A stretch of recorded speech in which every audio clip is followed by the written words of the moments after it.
வணக்கம் நண்பர்களே. கௌதம புத்தரின் சங்கத்தில் ஒருவர் சேரும்போது முதலில் புத்தர் அவரை அமைதியாக இருக்கச் சொல்வார்.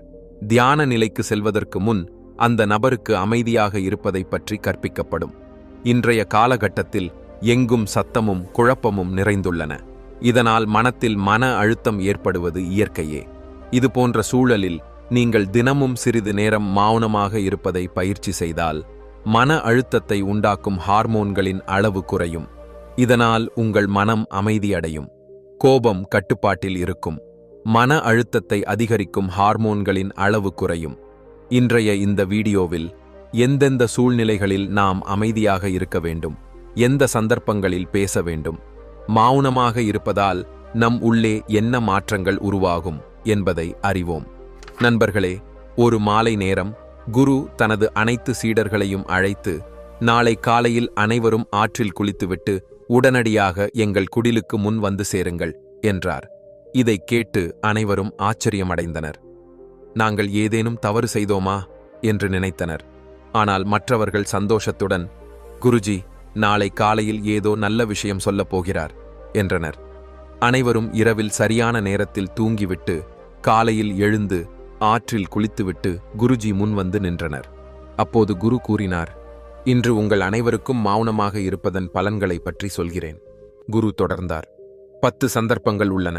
அங்கு மௌனமாக இருப்பது பலன் தரும், பேசுவது தீங்கு விளைவிக்கும். இந்த 10 சந்தர்ப்பங்களிலும் நீங்கள் அமைதியாக மௌனமாக இருந்தால் நீங்கள் விரும்பியதை பெறுவீர்கள். உங்கள் வாழ்க்கையில் அதிசயமான மாற்றங்கள் தொடங்கும். தேவைக்கு அதிகமாக பேசுவது அல்லது மௌனமாக இருப்பது இரண்டும் நல்லதல்ல. தேவைக்கு அதிகமாக மழை பெய்வது அல்லது வெயில் இரண்டும் பிரச்சனை தருவது போல தேவையில்லாமல் பேசுவதும் நிறைய தீங்கு விளைவிக்கும். முதல் சூழ்நிலை, உண்மைகள் இல்லாத போது. உங்களிடம் உண்மைகள் இல்லை என்றால் அங்கு மௌனமாக இருப்பதே நல்லது. மௌனமாக அமர்ந்திருப்பது மூளையில் புதிய செல்களை உருவாக்குகிறது. இது ஞானத்தை வளர்க்கும். எதையாவது பற்றி முழு அறிவு உங்களுக்கு இருந்தால் மட்டும் பேசுவது நல்லது. உண்மைகள் இல்லாமல் பேசினால் அல்லது பேச வேண்டும் என்பதற்காக பேசினால் நீங்கள் கேலிக்கு உள்ளாகலாம். போதுமான தகவல் இல்லாத இடத்தில் பேசினால் நீங்கள் கேலிக்குரியவராக மட்டுமல்லாமல் மக்களின் நம்பிக்கையையும் இழப்பீர்கள். எனவே என்ன பேசுவது என்று உங்களுக்கு தெரியாத இடங்களில் அமைதியாக இருங்கள். சிலர் எங்கு சென்றாலும் தங்கள் இருப்பை உணர்த்துவதை விரும்புகிறார்கள். என்ன பேசுவது என்று தெரியாவிட்டாலும் பேசிக்கொண்டே இருப்பார்கள். பிறகு மற்றவர்கள் அவர்களை பற்றி கேலி செய்வார்கள். அந்த உண்மை பற்றி உங்களுக்கு நல்ல அறிவு இல்லாதவரை மௌனமாக இருப்பதே அதிக புத்திசாலித்தனம். வார்த்தைகள் மூலம் மனதை புண்படுத்தும் போது, உங்கள் வார்த்தைகள் யாரையாவது மனதளவில் புண்படுத்தினால் அங்கு மௌனமாகிவிட வேண்டும். பலவீனமான நபரை பற்றி ஏதாவது பேசுவதன் மூலம் நீங்கள் மகானாக முடியாது. ஒரு பலவீனமானவருக்கு ஆதரவாக நின்றால்தான் நீங்கள் மகானாக முடியும். சில நேரங்களில் சிலர் தங்களை விட சிறியவர்களை திட்டிக்கொண்டே இருப்பார்கள். எதிர்கொள்பவர் உயரத்தில் உங்களை விட குறைவாக இருந்தால் அவர் உங்களிடம் எதுவும் சொல்ல மாட்டார். ஆனால் நீங்கள் அவருடைய கண்களில் வீழ்ச்சி அடைந்து கொண்டே இருப்பீர்கள். நாளை அவரும் உங்களை விட பதவியில் உயர்ந்தவராக ஆகலாம். அவர் உங்களை விட உயர்ந்த பதவியில் இருக்கும்போது இன்று நீங்கள் அவரிடம் காட்டும் நடத்தையைதான் அவரும் எதிர்காலத்தில் உங்களிடம் காட்டுவார். யாரையாவது தாழ்த்தி காட்டுவதன் மூலம் நீங்கள் பெரியவராக முடியாது. பெரியவராக இருக்க வேண்டுமென்றால் உங்களை விட சிறியவர்களுக்கு மரியாதை காட்ட கற்றுக்கொள்ளுங்கள். பெரியவர்களுக்கும் மரியாதை காட்ட வேண்டும். மக்கள் நினைப்பது என்னவென்றால், திமிராக பேசி மற்றவரை தாழ்த்த முயற்சித்தால் அவர்கள் பெரியவர்கள் ஆகிவிடுவார்கள். இது அவர்களின் தவறான எண்ணம். பெரியவர்களாக மாறுவதற்கு பதிலாக அவர்களுடைய கண்களில் நீங்கள் வீழ்ச்சி அடைந்து கொண்டே இருப்பீர்கள். எனவே சீடர்களே, நீங்கள் பேசும்போது எப்போதும் மரியாதையுடன் பேசுங்கள். அதனால் உங்கள் பேச்சு மக்களுக்கு நன்றாக தோன்றும். பேசும்போது சகோதரன், சகோதரி, தாய், தந்தை, நண்பர் போன்ற முறையான முகவரிகளை பயன்படுத்துங்கள். இது உங்கள் கௌரவத்தையும் மதிப்பையும் உயர்த்தும். மக்களின் பார்வையில் நீங்கள் புத்திசாலியாக வளர்வீர்கள். இரண்டாவது சூழ்நிலை, கோபம் அல்லது வெறுப்பு உள்ளபோது. உங்களுக்கு சொந்தமான அல்லது உறவினர் ஒருவர் உங்கள் மீது கோபப்படும்போது, உங்களை அவமானப்படுத்தும் போது அந்த நேரத்தில் நீங்கள் மௌனமாக இருக்க வேண்டும். இதனால் எதிர்பார்ப்பவரின் கோபம் முழுமையாக வெளிப்பட்டுவிடும். நீங்கள் சரியாக இருந்தால் அவரிடம் மன்னிப்பு கேட்காதீர்கள். மௌனமாக இருந்து சரியான நேரத்திற்காக காத்திருக்கவும். அவர் தனது தவறை உணரும்போது தானாகவே உங்களிடம் மன்னிப்பு கேட்பார். உங்கள் சொந்த உறவினர் உங்கள் மீது கோபப்படும்போது நீங்கள் அமைதியாக இருந்தால் அது மரியாதை காட்டுவதற்கான அடையாளமாகும். இதனால் யாரும் சிறியவராகவோ பெரியவராகவோ மாறமாட்டார்கள். உங்களுக்கு கோபம் வந்தால் யாரையும் அவமதிக்காமல் அங்கிருந்து வெளியேறுங்கள் அல்லது மௌனமாக இருங்கள். கோபப்படுவதால் உங்கள் உறவுகள் மோசமடையும். கோபப்படுவது எப்போதும் கோபப்படுபவருக்கே தீங்கு விளைவிக்கும். குரு சொன்ன கதை. ஒருமுறை ஒரு பாம்பு காட்டிலிருந்து ஓடி ஒரு ராஜாவின் வீட்டிற்குள் வந்தது. மக்கள் அதை தொந்தரவு செய்தபோது அது மிகவும் கோபமடைந்தது. வீட்டில் கிடந்த வாளை சுற்றி இறுக்கிக் கொண்டது. மெதுவாக அதன் உடல் முழுவதும் வெட்டப்பட்டது. அதேபோல் நமது கோபமும் வாளை போல நம் உடலை வெட்டிக்கொண்டே இருக்கும். கோபம் தியானத்தால் குறையும். நீங்கள் தினமும் தியானத்தில் அமர்ந்தால் உங்கள் கோபம் உங்கள் கட்டுப்பாட்டில் இருக்கும். உங்கள் உடலில் கோபத்தை அதிகரிக்கும் ஹார்மோன்கள் கட்டுப்பாட்டில் இருக்கும். உங்கள் உடல் கோபத்தை எளிதாக கட்டுப்படுத்தும். மற்றொரு வழி, உங்களுக்கு கோபம் வரும்போது என் கோபம் நியாயமானதா இல்லையா, நாம் பேச வேண்டுமா வேண்டாமா என்று புரிந்து கொள்ள முயற்சிக்கவும். நீங்களே இதை மதிப்பீடு செய்யும்போது நாம் கோபப்பட வேண்டுமா வேண்டாமா என்று உங்களுக்கே தெரியும். இன்னும் கூட கோபம் வந்தால் அங்கிருந்து விலகிச் செல்ல முயற்சிக்கவும். மெல்ல மெல்ல காலப்போக்கில் உங்கள் மனம் அமைதியடையும். மூன்றாவது சூழ்நிலை, உங்களுக்கும் அந்த பிரச்சனைக்கும் தொடர்பு இல்லாதபோது. ஒரு பிரச்சனை நிகழும் போது அதற்கும் உங்களுக்கும் எந்த தொடர்பும் இல்லாதபோது நீங்கள் மௌனமாக இருப்பதே சிறந்தது. காரணமின்றி மற்றவரின் பிரச்சனையில் நீங்கள் பேசினால் அது உங்களுக்கு தீங்கு விளைவிக்கும். இதில் உங்களுக்கு மட்டுமே நஷ்டம். நான்காவது சூழ்நிலை, இருவருக்கிடையே நடக்கும் சண்டையில் விரைவாக தலையிடாதீர்கள். எதிர்பார்ப்பவர் உங்களை தனது சண்டையை தீர்க்க அழைக்கும் வரை மட்டுமே நீங்கள் செல்ல வேண்டும். வேறு யாருடைய தனிப்பட்ட வாழ்க்கையிலும் தலையிடக்கூடாது. அவர் உங்களை தனது சண்டையை தீர்க்க அழைக்கும் வரை. சிலர் தேவையில்லாமல் மற்றவர்களின் சண்டையில் தலையிடுவார்கள். இதனால் அவர்களின் மரியாதைக்கு மக்கள் விரல் நீட்டத் தொடங்குவார்கள்.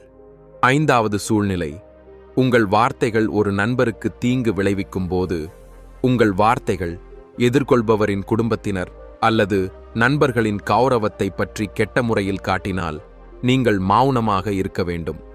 யாருடைய குடும்பத்தை பற்றியோ அல்லது நண்பர்களை பற்றியோ கெட்டவிதமாக பேசுவது உங்களை மட்டுமே கெட்டவராக ஆக்கும். எளிதில் முடிக்கக்கூடிய விஷயத்தை உங்கள் வார்த்தைகளால் பெரிதாக்காதீர்கள். கூச்சலிடாமல் பேச முயற்சிக்க வேண்டும். கூச்சலிட்டால் தான் பேச முடியும் என்றால் மௌனமாக இருப்பதே நல்லது. யாரிடமாவது கூச்சலிடுவது உங்கள் நடத்தையை பற்றி தெரிவிக்கிறது. அதிகம் பேசுவது எப்போதும் சூழ்நிலைகளை மோசமாக்கும். சில உறவுகள் அதிக சத்தத்துடன் பேசுவதால் முறிந்துவிடும். எனவே உங்கள் குரலில் இனிமை இருக்கட்டும். நகைச்சுவையை எப்போதும் வார்த்தைகளின் அர்த்தத்திலேயே வைத்திருங்கள். யாருக்காவது வார்த்தைகளால் புண் ஏற்பட்டால் அங்கு மௌனமாகிவிடுங்கள். அதிகம் பேசுவது எப்போதும் நஷ்டத்தையே தரும். வேறு யாருடைய கௌரவத்தையும் உங்கள் வார்த்தைகளால் புண்படுத்தக்கூடாது. உங்கள் வார்த்தைகளால் வேறு யாருடைய கௌரவத்திற்கும் புண் ஏற்பட்டால் நீங்கள் மௌனமாகிவிட வேண்டும். ஒரு நபர் உங்கள் முன்னால் இல்லாதபோது அந்த நபரை பற்றிய கெட்ட விஷயங்களை மூன்றாவது நபரிடம் சொல்லாதீர்கள். ஆறாவது சூழ்நிலை, யாராவது ஒருவர் உங்கள் முன் வேறு ஒருவரை பற்றி குறை சொல்லும்போது நீங்கள் மௌனமாக இருந்து கேட்டுக்கொண்டிருக்க வேண்டும். உங்கள் கருத்தை வெளிப்படுத்தக்கூடாது.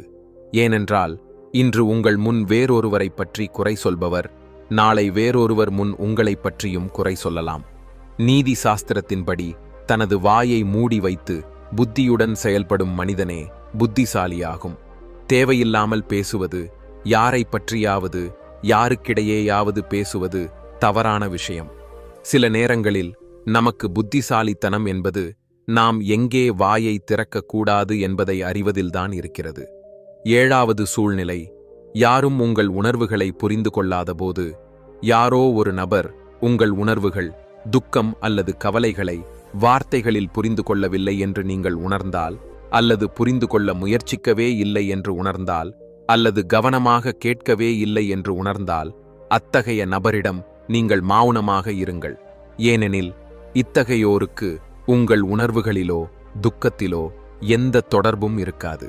இத்தகைய மக்களிடம் உங்கள் இரகசியங்களை சொல்வதால் பின்னால் வருத்தப்படுவீர்கள். எனவே எல்லோரிடமும் உங்கள் மனதில் உள்ளதை சொல்லக்கூடாது. எதிர்கொள்பவர் உங்கள் பேச்சை புரிந்து கொள்ளவில்லை, உங்கள் உணர்வுகளை புரிந்து கொள்ளவில்லை என்று நீங்கள் உணரும்போது நீங்கள் பேசக்கூடாது. இல்லையெனில் அவர்கள் உங்களை கேலி செய்வார்கள். எதிர்கொள்பவர் உங்கள் உணர்வுகளை சரியாக புரிந்து கொள்கிறார், நீங்கள் சொல்வதை சரியாக கேட்கிறார் என்று நீங்கள் உணரும்போது மட்டுமே அவரிடம் உங்கள் கருத்தை சொல்லுங்கள். 8வது சூழ்நிலை. யாராவது ஒரு நபர் தனது துக்கம் அல்லது பிரச்சனையை உங்களிடம் சொல்கிறார் என்றால் அவர் உங்களை தன்னுடையவராக நினைக்கிறார் என்பதாகவும், அப்படி இருக்கும்போது உடனடியாக அவருக்கு தீர்வு சொல்வதற்கு பதிலாக மௌனமாக இருந்து அவரது துக்கம் அல்லது பிரச்சனையை கேட்க வேண்டும். அவரது துக்கம் அல்லது பிரச்சனையை வேறு யாரிடமும் சொல்லக்கூடாது. அவர் இதை சொல்வதன் நோக்கம் அவரது பிரச்சனைகளுக்கு நீங்கள் தீர்வு காண்பிப்பீர்கள் என்பதால் மட்டுமல்ல, எதிர்கொள்பவர் அவரது பேச்சை புரிந்து கொள்கிறார் என்பதால் கூட சொல்கிறார். சொல்வதால் துக்கம் குறையும். எனவே ஒருவர் தனது துக்கத்தை உங்களிடம் வெளிப்படுத்தும் போது நீங்கள் மௌனமாக இருந்து மிகுந்த கவனத்துடன் அவரது பேச்சை கேட்க வேண்டும். இதனால் அவரது துக்கம் குறையும், அவரது மனசுமை குறையும். ஏனெனில் அவர் மனதில் இருந்த அனைத்தையும் உங்களிடம் சொல்லிவிட்டார். 9வது சூழ்நிலை. தீய இயல்புடையவர்கள் இருப்பதும் திட்டுவதுமான இடங்களில் தீய இயல்புடைய மக்கள் வசிக்கும் இடங்களுக்கு செல்லாதீர்கள். அங்கு அவர்கள் திட்டிக் கொண்டிருந்தால் உங்கள் எதிர்வினையை தெரிவிக்காமல் அங்கிருந்து அமைதியாக விலகுங்கள். ஏனெனில் வாய் தவறியவர்கள் என்பது அவர்கள் தீய இயல்புடையவர்கள் என்பதை காட்டும். அவர்களின் மனம் முழுமையாக அமைதி அடையாதவரை நீங்கள் அவர்களை புரிந்து கொள்ள முடியாது. எனவே தீய இயல்புடையவர்கள் உங்கள் பேச்சை ஏற்காத இடத்திலோ கேட்காத இடத்திலோ நீங்கள் பேசக்கூடாது. 10வது சூழ்நிலை. உங்கள் வெற்றியின் இரகசியத்தை அனைவரிடமும் சொல்லாதபோது சிலர் வெற்றியை மிக விரைவில் அடைந்து விடுகிறார்கள். அவர்கள் எல்லா இடங்களிலும் தங்கள் வெற்றியை பற்றி பெருமை பேசத் தொடங்கிவிடுகிறார்கள். இதனால் என்ன ஆகும் என்றால் பலர் உங்கள் வெற்றியில் மகிழ்ச்சி அடைய மாட்டார்கள். நீங்கள் உங்கள் வெற்றியை மக்களிடையே கட்டாயமாக பறைசாற்றினால் மக்களின் எதிர்மறை ஆற்றல் உங்களை பாதிக்கும். நீங்கள் வெற்றி பெற்றால் அனைவருக்கும் தானாகவே தெரியும். பெருமை பேசுவதால் உங்களுக்கே நஷ்டம் ஏற்படும். இவ்வாறு கூறி குரு முடித்தார். சீடர்களே, இன்றைக்கு இவ்வளவே போதும். நீங்கள் அனைவரும் இந்த 10 விஷயங்களையும் உங்கள் வாழ்க்கையில் கடைபிடித்தால் நீங்கள் பெருமளவிற்கு பிரச்சனைகளிலிருந்து தப்பித்திருப்பீர்கள். இங்கிருந்து சென்ற பிறகு இந்த வார்த்தைகள் உங்கள் வாழ்க்கையில் ஒரு வரத்தைப் போலவே மாறும். நண்பர்களே, இந்த வீடியோவிலிருந்து நீங்கள் நிறைய கற்றுக்கொண்டீர்கள் என்று நம்புகிறேன். நீங்கள் விரும்பினால் இந்த சேனலுடன் இணைந்திருக்க இந்த சேனலை சப்ஸ்கிரைப் செய்ய மறக்காதீர்கள். பார்க்கலாம் நண்பர்களே.